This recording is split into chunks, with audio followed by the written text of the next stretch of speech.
My argument against God is that there is nothing in the universe that cannot be explained, in prospect at least, without invoking that complex hypothesis. In other words, there are simpler explanations, or at least the prospect of simpler explanations, for absolutely everything. Because there are simpler explanations, or the prospect of them, there is no need to burden our understanding with the assertion that there is something more, namely an incomprehensible God. That billions of people believe to the contrary is of no consequence.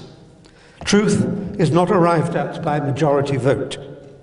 There are clearly huge psychological and cultural pressures imposed on people from an early age, and belief has been honed by the powerful into a potent weapon of crowd control. In the nasty, brutish brevity of an impoverished life, great comfort comes from the belief that there is better to come. There is also satisfaction that wrongdoers, wealthy perhaps on earth, will get their comeuppance in the afterlife. Even the meek are in with a chance. Angst and hope, angst at the prospect of one's own annihilation, and hope for unbounded ecstasy to come, are potent drivers into the jaws of belief. But the potency of the drivers and the huge majority of the hopers does not mean that the belief is correct. I've made a strong but carefully worded claim that there is nothing in the universe that cannot be explained or has the prospect of being explained without invoking a God. I need to justify that claim. If you accept my argument that a God is unnecessary, then your only recourse, if you insist on believing that there is a God, is to admit that you are driven by your heart rather than your head. But hearts are unreliable organs of knowledge. I shall deal with 6 points: contingency, fitness, purpose, miracles, including resurrections, theodicy, and morality. Obviously, and perhaps mercifully, I don't have time to be thorough on any of these topics, but perhaps by setting out the ground we can turn to finer arguments later. In each case, I shall argue that modern science, the agent of the new Enlightenment, promises, I can offer no more than that, to elucidate what theology has long obscured. First, contingency. Science currently doesn't have the slightest clue about how a universe can come into existence out of absolutely nothing without intervention. I will leave aside whether the universal is eternal in some sense and without a beginning. That's something to be determined by observation, not by the ruminations of philosophy. We simply don't know. To make it harder for myself, I shall suppose for the sake of argument that there was a beginning. But there are 2 kinds of beginning, and it's important to distinguish them. One type of beginning is when an already existing universe gives rise to a daughter universe. Another type of a beginning is when absolutely nothing turns into a universe. I should call that latter universe an original universe.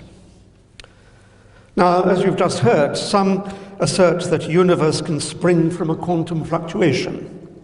That may be true of a daughter universe, for an already existing mother universe has physical laws and a richly propertied vacuum.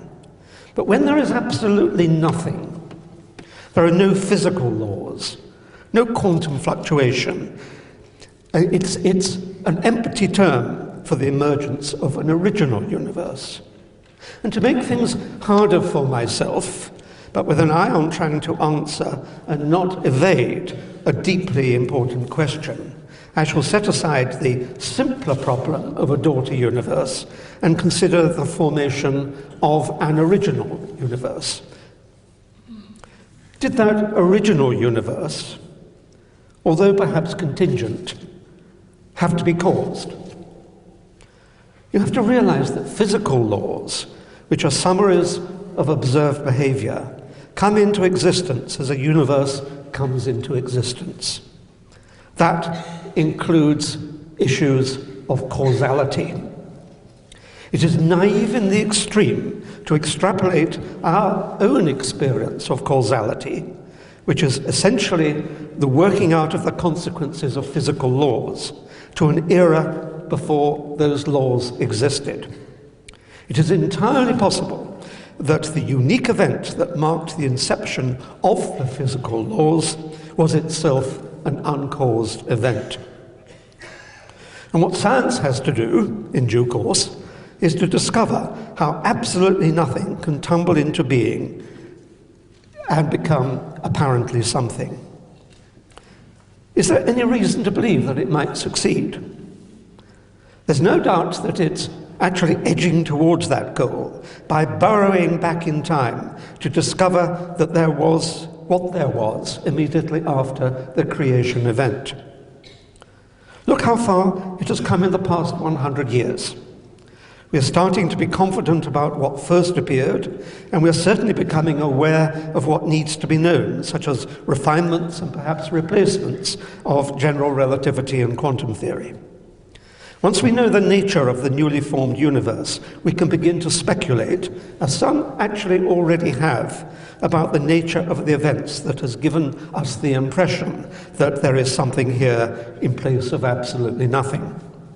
To say that we now have any knowledge at all about how it could happen would be a lie. But to say at this stage, and after so much progress, that God did it, would be a premature admission of defeat. There is currently no need for a creator God. Secondly, fitness. One role of God, it is argued, is to choose the values of the fundamental constants so that images of him can emerge. I will discount the evidence that God has an apparently greater interest in ensuring the presence of gas and rocks rather than organisms, and concede the fact that this universe has properties that allow for the emergence of life. There are two principal arguments that throw into doubt that a thoughtful God was involved in the design of the universe. First, it could be the case that only a certain mix of fundamental constants could come into existence for a viable universe, and the fact that they allow life is just a happy accident. Second, it could be the case, and theoretical models give some credence to it, that ours is not the only universe. And if there is more than one universe, then there is no obvious reason why there is not an infinite number of universes. Why stop at 2? Why stop at 42? It could be that all those universes have the same mix of fundamental constants, each one allowing life. Or it could be that the fundamental constants take random values, and it is inevitable that one, or even an infinity of them, permit the emergence of life. No design appears to be necessary, and an argument that posits an essential designer God is lazy rather than convincing. There is currently no need for a designer God. Thirdly, purpose. Philosophers and their obfuscating cousins, the theologians, has puzzled for centuries over the purpose of the universe. Why did God make it? Boredom with absolutely nothing? Anxious for admirers? Keen that we should have the pleasures and the pains of existence? The trouble is, there is absolutely no evidence that the universe has any purpose whatsoever. This, like causality, is an extrapolation of puny human experience to an inappropriate cosmic scale. Each of us, of course, has purposes of various kinds, and so surely, they say, the universe has one too. Science proceeds to elucidate the workings of the world without invoking purpose, and finds not one jot of evidence for it. In fact, in my view, there is a grandeur in an entity as great as a universe, just hanging there, wholly without purpose. And if there is no purpose, there is no need to posit a purposeful God. Fourthly, miracles. I shall adopt the perhaps naive but common view that a miracle involves the suspension of natural law.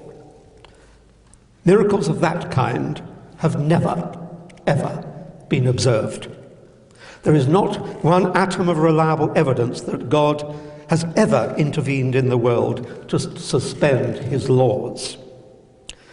That the path to canonization requires physicians to certify that an event cannot be explained except by God responding to intercession by a candidate saint should result in the physicians being struck off for incompetence if they aver that a cure has no natural explanation. Even that great, pivotal, purported miracle, the resurrection, is a total fabrication, with other explanations far more cogent than anything divine. Even given that Jesus existed and was crucified, was he merely in a coma? Was his disappearance a cover-up for political reasons? Was it Golgotha Gate? Did the women forget which of the many post-crucifixion holes in the ground he was buried in? The Gospels are wholly unreliable, being politically motivated propaganda manifestos written long after the events they purport to report. As no miracle has ever occurred, to assert that miracles are evidence for God is an empty argument. Theodicy. That an all-loving God permits evil to stalk the world, including, most dreadfully, the unconscious evil of evolution by natural selection, has puzzled theologians since the beginning of time, and all manner of convoluted explanations have been proposed. There is, of course, an extraordinarily simple explanation. There is no all-loving God. Indeed, to anyone with an open mind, the existence of evil, the torment, accident and neighbour visited upon the innocent, is in fact evidence against the existence of God. Morality, my sixth and final point. God is commonly presumed to be the fountainhead of love, and as such, the source of the distinction between good and evil. In my view, the distinction has emerged in the course of our evolutionary history. But it's not just the consequence of red in tooth and claw. Red in tooth and claw is coated in the milk of human kindness by our emerging ability to consider the consequences of our actions. To discover the roots of ethics, we might consult the so-called holy books for a variety of anecdotes and experiences that might match our own. But to understand the source of the distinction, we need to examine our ethological history, perhaps history itself, and certainly anthropology and psychology. Just as good manners have emerged for the sake of decorum and the avoidance of offense, so good behavior has emerged for the sake of survival. It is childish to presume that there is an umpire God, and adult to consider how our actions stabilize society.